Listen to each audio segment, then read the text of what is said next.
श्रीराम समर्थ. गोपाल कृष्ण भगवान की जय. ज्ञानेश्वर महाराज म्हणतात, आपल्या सर्वच माणसांना आनंद हवा आहे, समाधान हवं आहे. आणि जोपर्यंत आपण या विषय वासना आणि विकारांमध्ये अडकून पडलेलो आहोत, आसक्त झालेलो आहोत आणि या भोगातूनच आपल्याला सुख मिळेल या भ्रमात आहोत, तोपर्यंत आपल्याला आनंद कधीच मिळणार नाही. भगवंताचा खरा आनंद जर मिळवायचा असेल तर आपल्याला थोडंसं तरी वैराग्य प्राप्त व्हायला हवं. आणि हे वैराग्य मिळवण्यासाठी आपल्याला थोडासा तरी विवेक करणं आवश्यक आहे. विवेकाने वागणं आवश्यक आहे. काय योग्य आहे, काय अयोग्य आहे, काय करावं, काय करू नये, या गोष्टीची जाणीव आपल्याला झाली पाहिजे. हा विवेक जागृत झाला पाहिजे आणि विवेकाने आपण वागलं पाहिजे. म्हणजे मग आपल्या मनामध्ये थोडासा तरी वैराग्याचा भाव निर्माण होईल आणि आपण हळूहळू आसक्ती विरहित होऊ. आपली आसक्ती कमी होऊ लागेल. आपण प्रपंचातून, संसारातून विरक्त व्हायला लागू. आता पुरे ही अवस्था आपल्या मनाला प्राप्त झाली पाहिजे. अहो, आयुष्यभर आपण खातो आहोत, अजून किती खाणार? आयुष्यभर आपण पितो आहोत, अजून किती पिणार? आयुष्यभर आपण कामवासना भोगतो आहोत, अजून किती भोगणार? आयुष्यभर आपण धडपडतो आहोत, पैशाच्या मागे लागलो आहोत, अजून किती दिवस धडपडणार? हा सगळा विचार करून कुठेतरी आपण आता थांबलं पाहिजे. आत्तापर्यंतच्या जीवनामध्ये जे आपण मूर्खासारखं वागलो, करू नये त्या गोष्टी केल्या, आता तरी आपल्याला बदललं पाहिजे. आपलं वागणं, बोलणं, खाणं, पिणं, सगळ्याच सवयी बदलल्या पाहिजेत. एवढं जरी आपल्या लक्षात आलं आणि त्या दृष्टीने जर आपण खऱ्या अर्थाने प्रयत्न करायला लागलो तर आपल्याला आता पुरे ही अवस्था प्राप्त होईल. बस झालं, आत्तापर्यंत खूप काही केलं, आता मात्र थांबूया, अशी अवस्था निर्माण झाली पाहिजे. जीवनामध्ये प्रवृत्तीपेक्षा निवृत्ती ही श्रेष्ठ असते. शेवटी आपलं जीवन म्हणजे प्रवृत्ती आणि निवृत्ती यांचं मिश्रण असतं. आत्तापर्यंत आपण प्रत्येक गोष्ट करण्यासाठी प्रवृत्त होत होतो. आता आपण ती गोष्ट टाळण्यासाठी प्रयत्न केला पाहिजे आणि निवृत्त होण्याचा प्रयत्न केला पाहिजे. मनामध्ये येणाऱ्या वृत्तीच नाहीशा झाल्या पाहिजेत, म्हणजे आपण खऱ्या अर्थाने निवृत्त होऊ.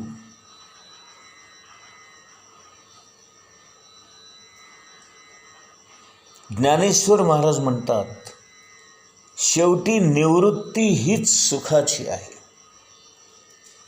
प्रपंचातून निवृत्त झालेला माणूसच खरा सुखी असतो. ज्याच्या मनामध्ये अपेक्षा नाही, इच्छा नाही, कामना नाही, वासना नाही, तोच माणूस खरा सुखी असतो. माणसाला कर्म करण्याची इतकी सवय लागलेली आहे की काही न करता शांत बसा असं जर आपल्याला कोणी सांगितलं तर ते आपल्याला अवघड वाटतं, नकोसं वाटतं किंवा शिक्षा वाटते. शांत बसण्याची, सुखाने समाधानाने राहण्याची आपली प्रवृत्तीच नाहीशी झालेली आहे.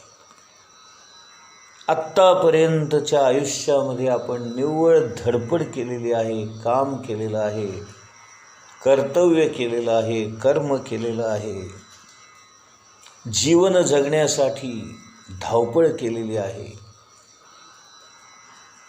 कधीतरी आपण यातून आपली स्वतःचीच सुटका करून घेणं आवश्यक आहे. आणि म्हणून बघा, आपण नोकरीतून रिटायर होतो, कामधंद्यातून आपण रिटायर होतो, परंतु खऱ्या आयुष्यातून सुद्धा आपल्याला रिटायर होण्याची आवश्यकता आहे, निवृत्त होण्याची आवश्यकता आहे. आता मात्र मी शांत राहीन, आनंदाने राहीन, सुखाने राहीन, एका ठिकाणी स्तब्ध राहीन, भगवंताशी एकरूप होईन, मनन चिंतन करेन, नामस्मरण करेन, त्याच्या चिंतनामध्ये, त्याच्या स्मरणामध्ये मी गुंतून जाईन, गुंग होईन, धुंद होईन.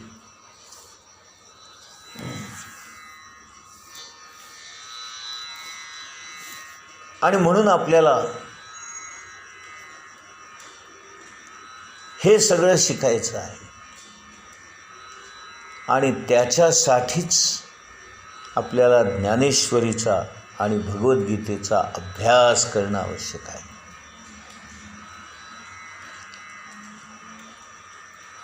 आता 4थ्या अध्यायाची सुरुवात झालेली आहे.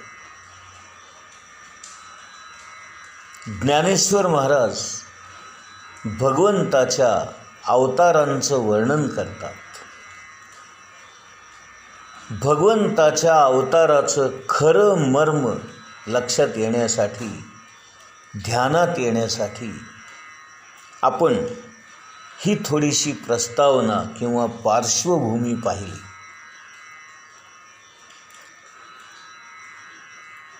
आता 4थ्या अध्यायाची सुरुवात होताना ज्ञानेश्वर महाराज म्हणतात की ही जी गीता आहे, गीता म्हणजे गीत, गीत म्हणजे गाणं, हे भगवंताने गायलेलं गाणं आहे. आणि म्हणून गीता हा कानाचा विषय आहे. कानाला आनंद देणारे 2 विषय असतात.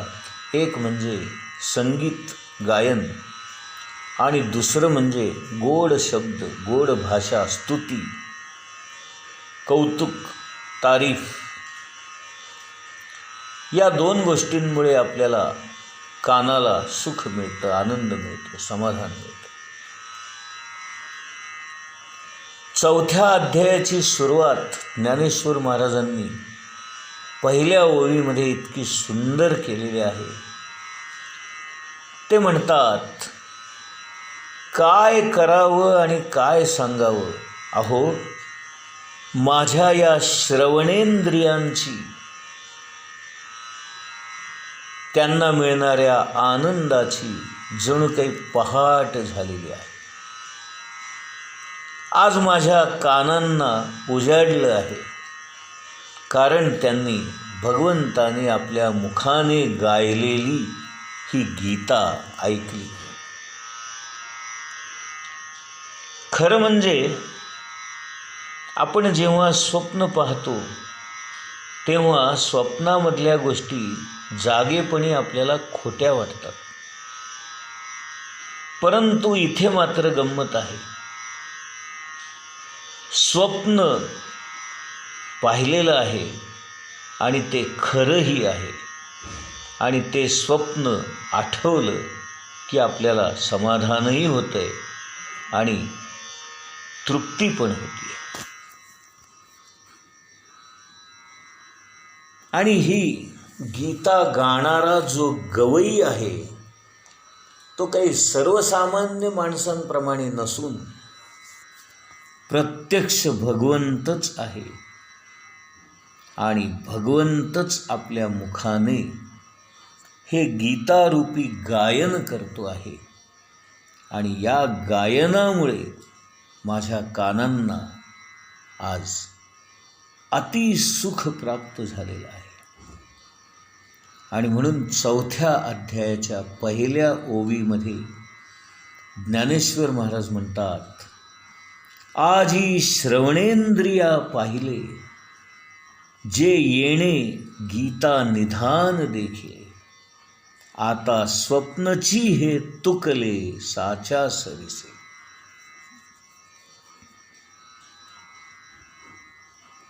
नाही का? आता इथे ज्ञानेश्वर महाराज म्हणतात, माझ्या श्रवणेंद्रियांचं भाग्य उदयाला आलं. का? तर त्यांनी गीता निधान ऐकलं, पाहिलं. भगवंताच्या मुखातून त्यांना हे गाणं ऐकायला मिळालं. निधान म्हणजे साठा. गीतेमधला हा ज्ञानाने, आत्मज्ञानाने भरलेला, ओतप्रोत भरलेला साठा, भांडार भगवंताच्या मुखातूनच त्यांना ऐकायला मिळालेला आहे.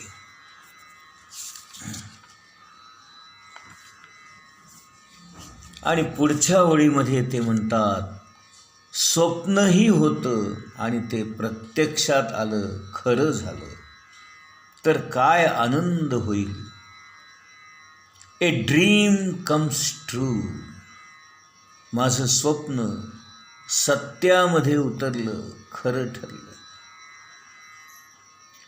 स्वप्न खरं का झालं तर माझ्या कानांना आज भगवंताच्या मुखातून गायलेली ही गीता ऐकायला मिळाली. दुसऱ्या ओवीमध्ये म्हणतायत, आधीची विवेकाची गोठी, वरी प्रतिपादी श्रीकृष्ण जगजेठी, आणि भक्तराज किरीटी परिसत असे. प्रतिपादी म्हणजे सांगणारा, प्रतिपादन करणारा. कोण आहे तर भगवान श्री गोपाल कृष्ण आहे. आणि तो कुणाला सांगतोय तर भक्तराज असणाऱ्या अर्जुनाला सांगतोय. आता इथे अर्जुनाला भक्तराज म्हटलेलं आहे, म्हणजे रॉयल डिव्होटी आहे. हा काही साधासुद्धा भक्त नाही. भगवंताचा अत्यंत लाडका, अत्यंत प्रिय, सुहृद असणारा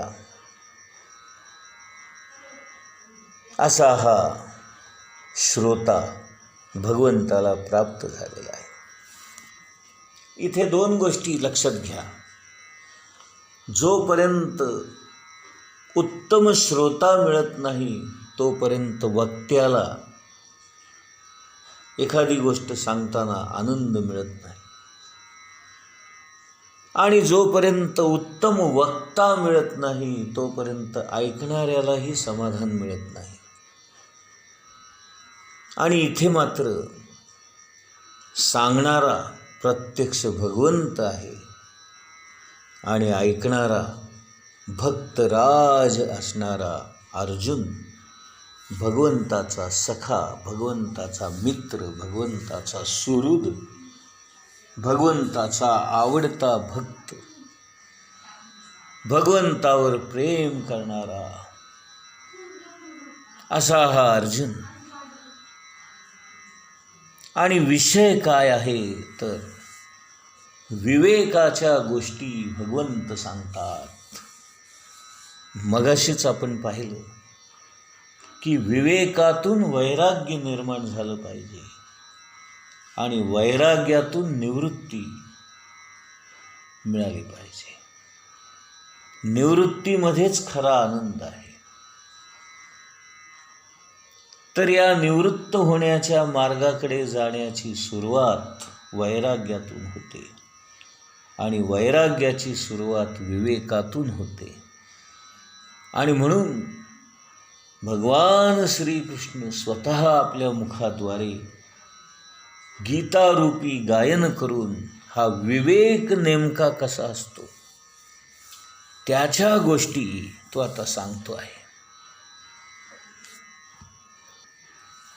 आणि हा विवेक कसा आहे तर तो साधा सुद्धा विवेक नसून आत्मानात्म विवेक आहे. म्हणजे भगवंताची प्राप्ती कशी करून घ्यावी, त्याचं दर्शन कसं करून घ्यावं, त्याचं ज्ञान कसं प्राप्त करून घ्यावं, या सगळ्या गोष्टी वेगळेपणाने दाखवून देणारा हा विवेक आहे.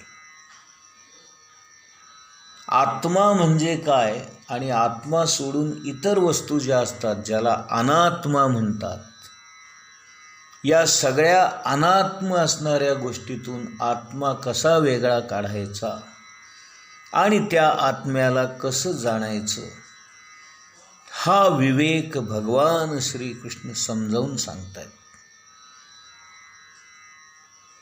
अशा प्रकारे त्रिवेणी संगम इथे झालेला आहे. सांगणारा भगवान श्रीकृष्ण, ऐकणारा भक्तराज अर्जुन आणि विषय आहे आत्मानात्म विवेक. अशा या त्रिवेणी संगमामध्ये आपण डुंबून जायचं आहे, त्याचा आनंद घ्यायचा आहे.